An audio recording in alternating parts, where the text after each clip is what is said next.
DB Harun টেপে ফেলে আমাকে, আমার পরিবহন লোকজন টেপে ফেলে কিন্তু আমায় এই মামলাটা করতে বাধ্য করে। আপনারা অনেকটাই বলছে আমি রুল কমিটির বিরুদ্ধে কেন মামলা করছিলাম, আপনারা সেই বক্তব্যটা তো দেখেন কেন মামলা করেছিলাম।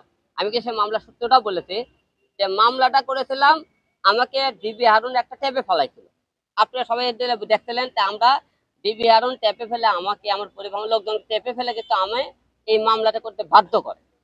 এই জায়গাতে আপনারা বলতে বুঝতে হবে যে হিরো আলম জীবনে ঢুকিলে বিএনপি এত আন্দোলন করতেছে এবং মনে করেন বিএনপির আওয়ামী লীগের বিরুদ্ধে, আওয়ামী লীগ রানিং ক্ষমতা থাকাকালে আমি তাদেরকে সাথ দিয়ে কথা বলিনি, তাদের জন্য আমি আন্দোলন করছি। তাহলে হিরো আলম কেন বিএনপির বিরুদ্ধে?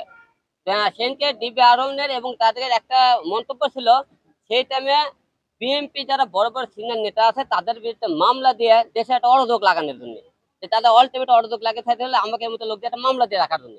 এটা আমাদের তাদেরকে চেপে ফেলে ব্যবহার করছে। তাহলে আমার কথা বাদ দেন কেন? এরকম অদর্শ বিএনপির লোক আওয়ামী লীগের কথা করছে। আজকে মনে করি অনেকেই যারা আওয়ামী লীগের লোক বিএনপি হয়ে গেছে।